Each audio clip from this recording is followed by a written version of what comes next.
Tjänare, Stefan här. Välkommen till en färgstark film. För nu så ska vi både prata färg och vi ska måla. Och det här är en film som jag har skapat tillsammans med Olsson Parts i vårt betalda samarbete. Och visste ni det? Att Olsson Parts har ett bra sortiment när det kommer till maskinfärg. Det är ju inte bara det att färgen i sig håller hög kvalitet. Det är även att den finns i en mängd olika kulörer och nyanser. Och det är ju för att den ska passa till olika traktorer som finns på marknaden. Och utöver maskinfärgen och grundfärg så finns det ju även produkter man behöver för att utföra arbetet. Och här har vi ett litet axplock utav det. Vi har ju då maskeringstejp i olika bredder. Vi har slipduk i olika varianter. Och så har vi ju även förstås penslar. För det behöver man ju när man målar. Och det finns även mer saker i sortimentet. Och tittar vi bredvid mig här så har vi en gammal Volvo BM. Och gammal som jag sa, det syns ju att den är det. Och jag tänker att vi ska ta och snygga till ramarna på sidorna här idag. Och även hållaren till frontvikterna. Vi tar oss lite närmare för att titta. Och då ser vi ju att hållaren till frontvikterna är rostig och ful. Och här behöver man ju ta bort rosten först. För att sedan måla grundfärg. Och därefter måla maskinfärgen. Tittar vi däremot på ramarna så är färgen hel och riktig. Det är mer att den har blivit blekt och lite nött på sina ställen. Men här har vi ingen rost och färgen är intakt. Så här tycker jag att det räcker med att vi mattar ner ytan med slipduk. Vi slipar så vi får en matt yta utan att komma ner till metallen. För här har vi en intakt grundmålning. Så här räcker det att vi målar maskinfärg direkt på. Efter att vi har slipat och gjort rent. Och när det kommer till det här med att ta bort rost. Då är ju många gånger blästring det bästa alternativet. Men det gäller ju då också att man sätter det i förhållande till vad man ska använda det till.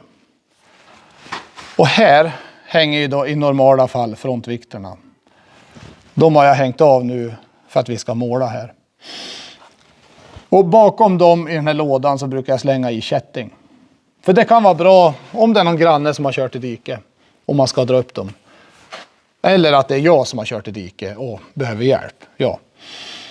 Och det jag tänker med det här. Det är det att det här kommer ju nötas väldigt.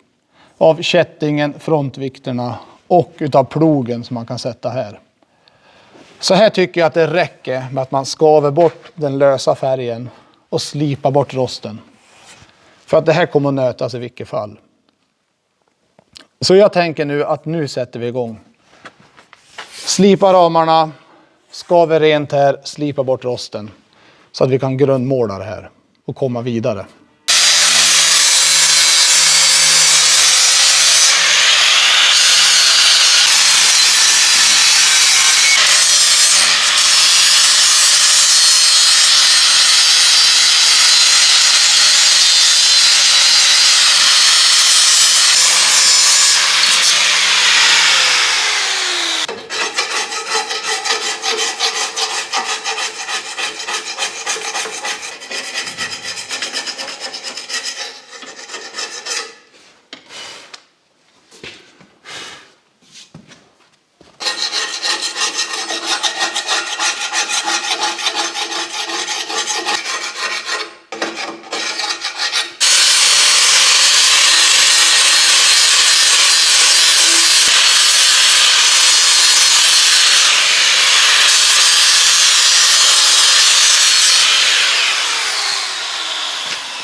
Så, nu har jag tagit bort det värsta.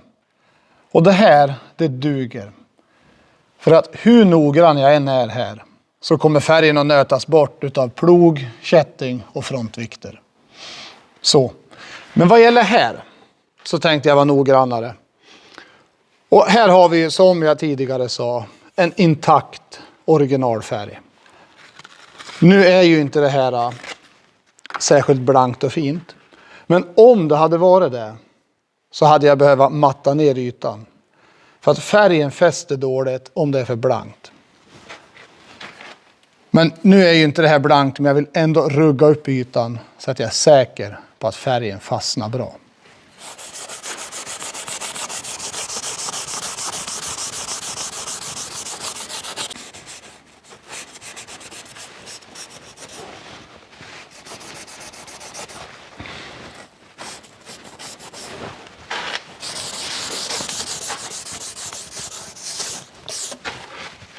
Nu är den här sidan klar. Nu är det dags för nästa sida. Och nu är det en bra slipduk alltid. För kolla vad med färg som åker bort. Mycket bra.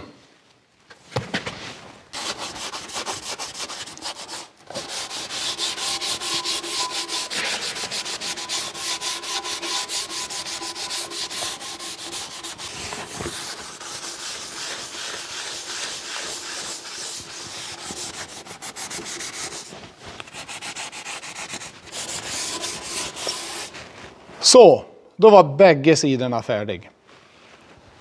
Och innan målning så behöver man ju se till att ytan är ren och fri från fett.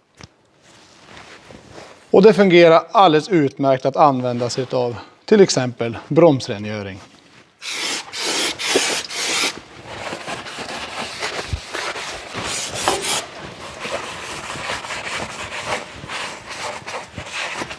Så, nu ska jag fortsätta runt traktorn så här.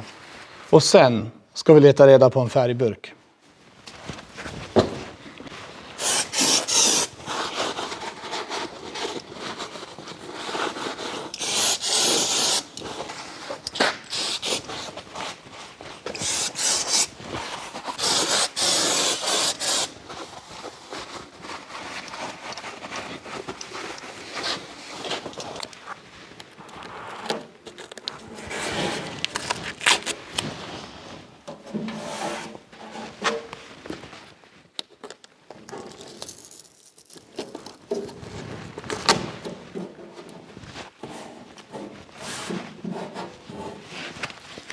Och nu när det är dags för färg så börjar vi ju med grundfärgen.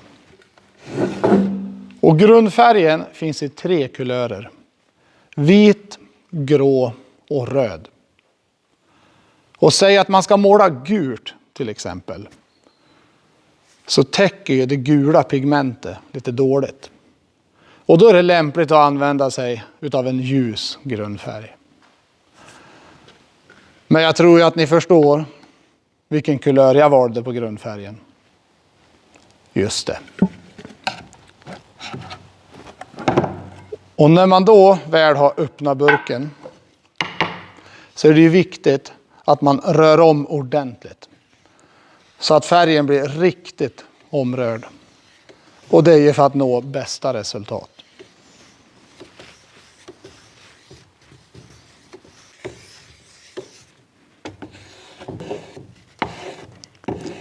Så, nu är det färdigrört.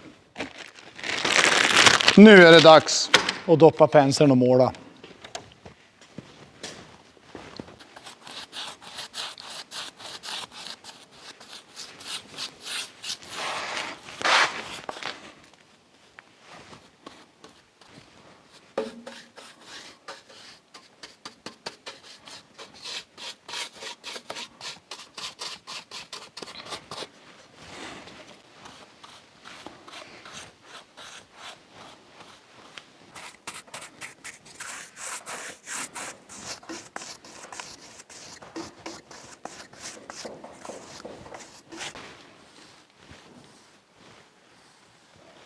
Så där, då var grundfärgen färdigmålad.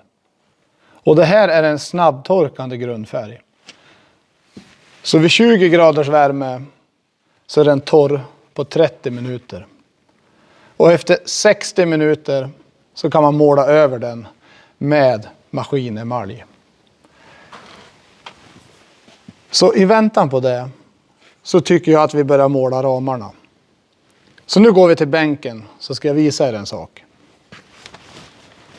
Och det är ju dels maskinfärgen.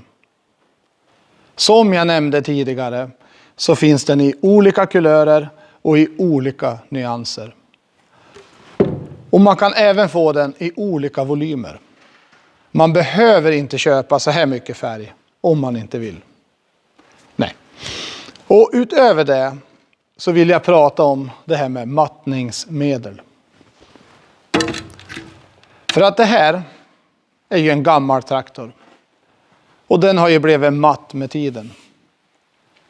Och om man målar en del av den här traktorn, då blir den blank och fin. Och då sticker ju den ut väldigt. Vill man att det ska smälta in lite bättre och harmonera med resten, då kan man använda sig utav mattningsmedel. Då blir inte färgen lika blank. Det här är ju en smaksak. Det jag tänkte vi skulle göra nu, det är att vi ska öppna maskinfärgen och röra upp den ordentligt. Och sedan blandar vi en liten skvätt med färg och mattningsmedel. Så målar vi ena ramen med det och den andra med färgen som den är. Så får ni se skillnad.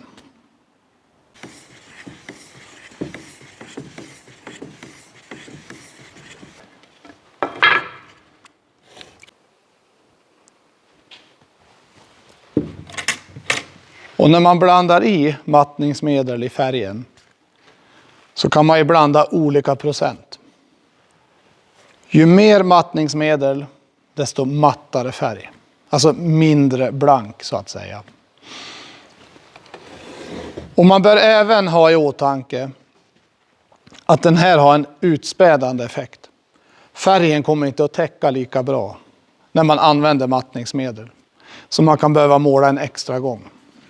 Och det beror ju också på hur mycket man späder ut den. Och det här står väl beskrivet på förpackningen. Nu ska vi se så jag inte tar för mycket här. Det där blir nog lämpligt. Då kommer vi att få en matt och fin ram på ena sidan och en blank och fin på den andra. Jag tror ju inte, hur jag än gör nu, så kommer det inte bli sämre än det som var.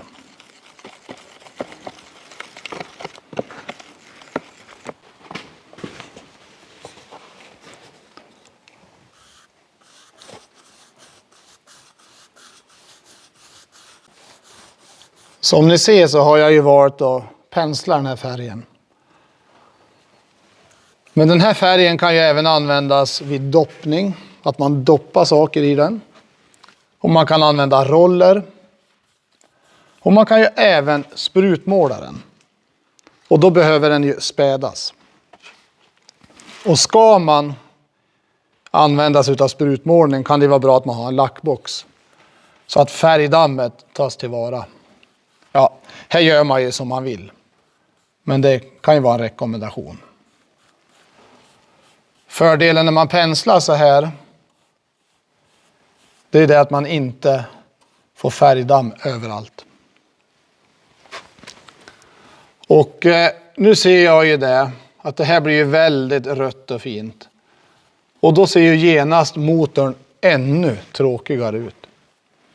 Det finns ju då förstås grön färg hos Olsson att köpa, så man kan måla motorn. Men den här motorn har ett renoveringsbehov, så att jag tror inte att måla är det första jag ska göra. Det får nog bli en renovering först, men det är en annan historia.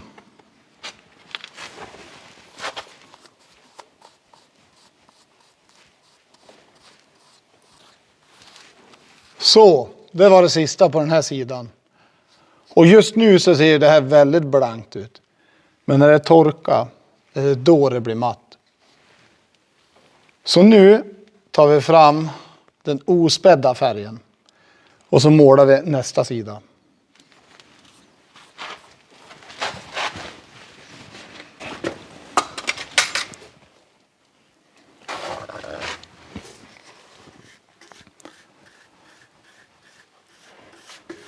Och det här med att måla, det är ju väldigt roligt. För man ser ju resultat direkt. Och, vet ni vad jag skulle säga? Det är så här när man gör film, då kan man bli lite distraherad. Jag skulle just säga att man ska inte ta så mycket färg på penseln.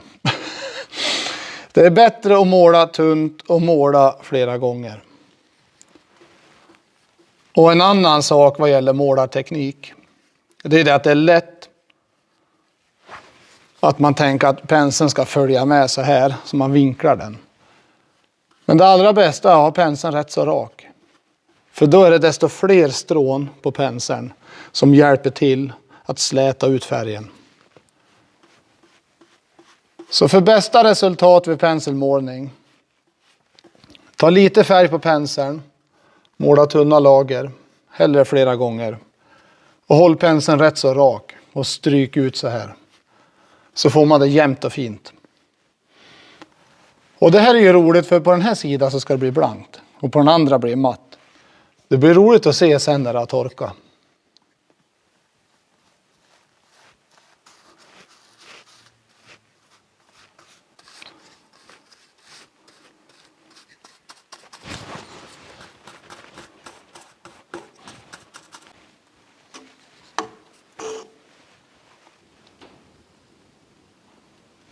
Så, färdigstryket.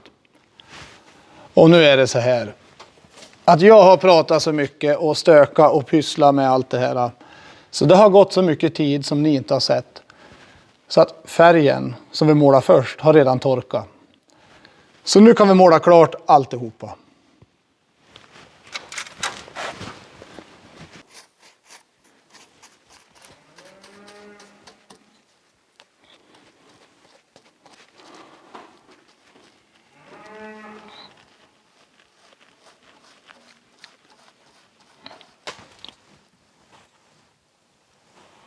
Så, då var det färdigmålat. Och man kan redan nu ana att det här kommer att bli mattare. Det syns lite grann redan. Men för att få se slutresultatet så ska vi nu vänta några timmar så att färgen får torka ordentligt.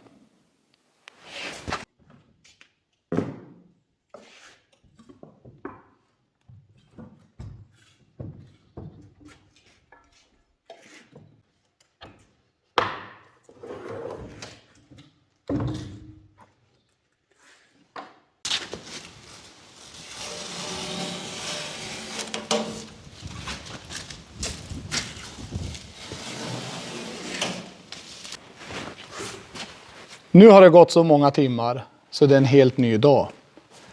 Och det innebär ju att färgen verkligen är torr. Och jag känner mig väldigt nöjd med resultatet.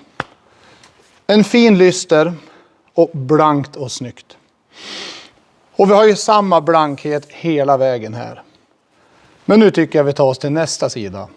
Så ska vi se hur det ser ut där.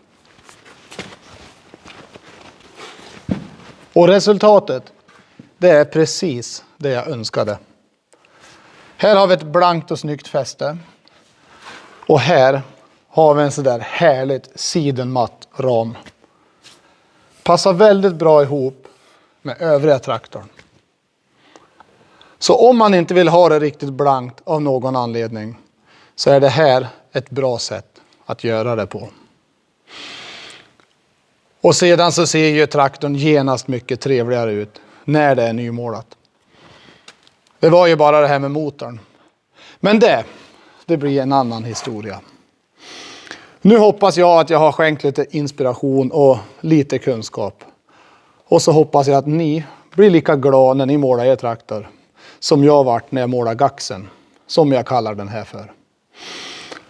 Och med det sagt så tackar jag för mig, så ses vi i en annan film. Håll hårt i penseln. Hej med er!